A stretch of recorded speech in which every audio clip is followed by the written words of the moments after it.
Hi everyone, আমি রূপম চলে এলাম আরো একটা নতুন ভিডিও নিয়ে। বন্ধুরা, গতকাল থেকে তোমাদের অনেক রিকোয়েস্ট পাচ্ছি যে একটা নতুন কাজ আসছে, এই কাজটা নিয়ে দাদা কথা বলো, ভাইয়া কথা বলো। এবং আমি তারপরে দেখলাম কাজটার একটা ঝলক, জাস্ট পোস্টার আমি দেখেছিলাম কিছুদিন আগে। এবং আমার খুবই পছন্দের একজন অভিনেতা জিয়াউল হক পলাশ, সে এই কাজটার মুখ্য চরিত্রে রয়েছে, তার সঙ্গে সঙ্গে অনেকেই রয়েছে। আমি দেখলাম ঠিক আছে, কথা বলাই যায়। টিজারটা এখনো যদিও বা দেখিনি, দেখা যাক না, একটা ঝলক জাস্ট দেখেছিলাম যে একটা বক্সিং নিয়ে সামথিং কাজটা হতে চলেছে।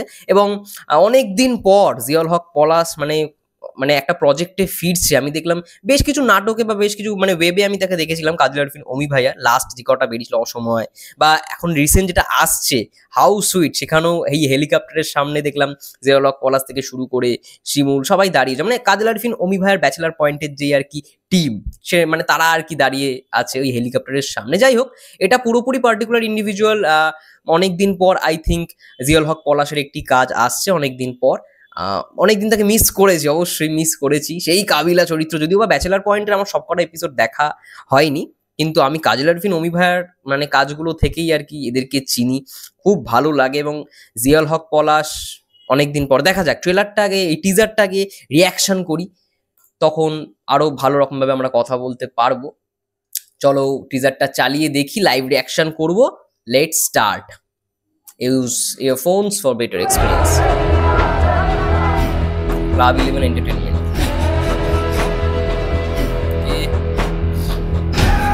একটা খুন,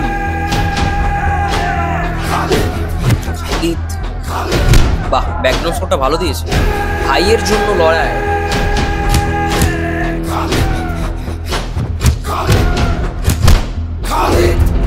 এক অপ্রত্যাশিত ওকে বাঁচাতে হলে আমাদের সেফ ডিফেন্সে কেসটা সাজাতে হবে। অনেক ডেঞ্জারাস মানুষ। সাফা কবির,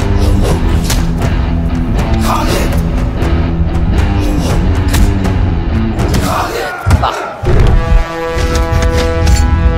জিয়াউল হক পলাশ অ্যাজ খালিদ।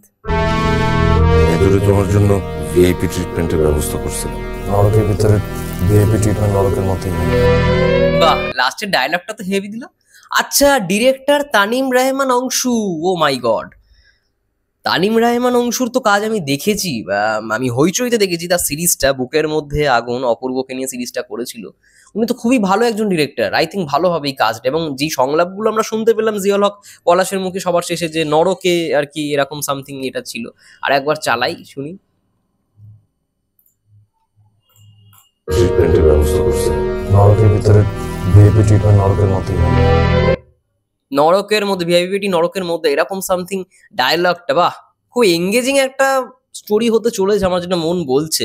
এবং এটা দেখে ভাল লাগলো, এই পুরো কাজটার আর কি টিজারটা দেখে যেটা বুঝতে পারলাম, ঝলকটা দেখে বুঝতে পারলাম, এটা একটা বক্সিং ওরিয়েন্টেড কাজ হবে। এবং ভাইয়ের জন্য লড়াই, আই থিঙ্ক এখানে জিয়াউল হক পলাশের যে ক্যারেক্টারটা, তার ভাইয়ের জন্য কোথাও গিয়ে একটা অন্য জায়গা বা অন্য একটা কিছু ওকে ফিল্ডে নামতে হচ্ছে। সেটা আই থিঙ্ক বাজে ফিল্ডও হতে পারে, ওই মাফিয়া গ্যাংয়ের ফিল্ডে সে নামছে, ঠিক আছে।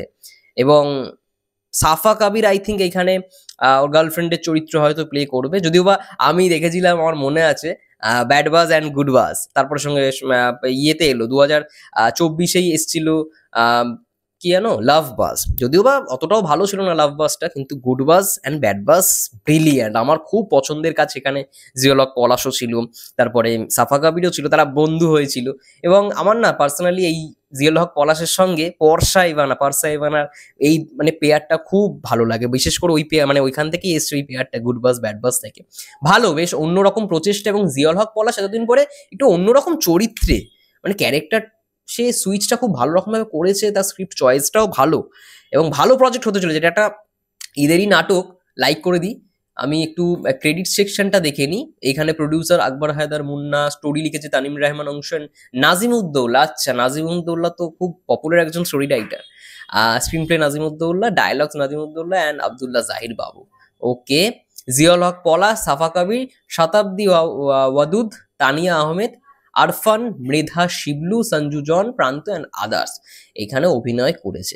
এবং আমরা সবাই জানি কাজল আরফিন অমি ভাইয়ের এখন প্রত্যেকটা প্রজেক্টেই কিন্তু এডি অর্থাৎ অ্যাসিস্ট্যান্ট ডিরেক্টর হিসেবে জিয়াউল হক পলাশ থাকে, শিমুল থাকে, তো ওরা টিম আর কি, টিম হয়ে গেছে এবং টেকনিক্যাল দিকটা পুরো ভালো রকম ভাবেই জানে জিয়াউল হক পলাশ।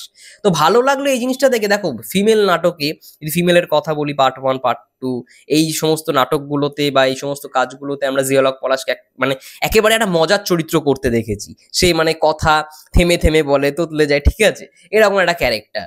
আবার কাবিলা চরিত্রটা অন্যরকম, একটু হাই টেম্পার, মানে একেবারে যেরকম হয়, ঠিক আছে, এরকম একটা চরিত্র। আবার এইখানে দেখে একটু অন্যরকম ভাবে তাকে প্রেজেন্ট করা হচ্ছে, একেবারে অন্যরকম ভাবেই কিন্তু তাকে আমরা দেখতে পেতে চলেছি। তো এটা ভালো লাগার বিষয়। এটা ভালো লাগলো যে একটা অন্যরকম বক্সিং ওরিয়েন্টেড কাজ আসছে এই ঈদে। খালিদ ক্যারেক্টারটার নামই হচ্ছে খালিদ, এবং ভাইয়ের জন্য লড়াই। আই থিঙ্ক ভাই হয়তো কোনো রকমভাবে অ্যাক্সিডেন্টে পড়বে, এবং আই থিঙ্ক যারা এর সঙ্গে জড়িত রয়েছে তাদের বিরুদ্ধেই একটা রিভেঞ্জ নেবে, এই অ্যাঙ্গেলই হবে।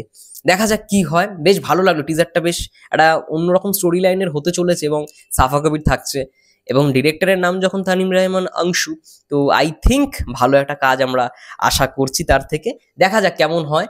এই ঈদে আসছে কাজটা, বেশ ভালো বক্সিং ওরিয়েন্টেড একটা কাজ, এবং একটু অন্যরকম চরিত্র, অন্যরকম ক্যারেক্টার আমরা দেখতে পাবো অনেকদিন পর। জিয়াউল হক পলাশকে একটু অন্যরকম ভাবে বলতে পারো কাম ব্যাক হতে চলেছে জিয়াউল হক পলাশে। ভালো লাগছে, বিষয়গুলো দেখে ভালো লাগলো। তোমাদের কি মন্তব্য অবশ্যই কমেন্ট করে জানাও। এই কাজটা নিয়ে তোমরা কতটা এক্সাইটেড সেটাও অবশ্যই বলো। আমার ভালো লেগেছে টিজারটা, আমার পার্সোনালি যেরকম মানে ব্যাকগ্রাউন্ড স্কোর দিয়ে সাজানো, খালিদ এবং যেই সমস্ত সংলাপগুলো শুনছি যে ও খুব ডেঞ্জারাস, আই থিঙ্ক এখানে অ্যান্টাগনিস্ট প্রোটাগনিস্ট একটা ব্যাপার থাকবে। তো সেটাই আর কি, সেটারই কথোপকথন হচ্ছে। সাফা কবির যে কথাটা বললো, দেখা যাক, হোপ ফর দ্য বেস্ট। তোমাদের কি মন্তব্য অবশ্যই কমেন্ট করে জানাও। আমি তো দেখবো অবশ্যই কাজটা, ঈদে যখন আসবে তখন পুরোপুরি রিভিউ দেবো। কমেন্ট করে জানাও তোমাদের কেমন লাগলো। ততক্ষণের জন্য সবাই ভালো থেকো, সুস্থ থেকো, টেক কেয়ার।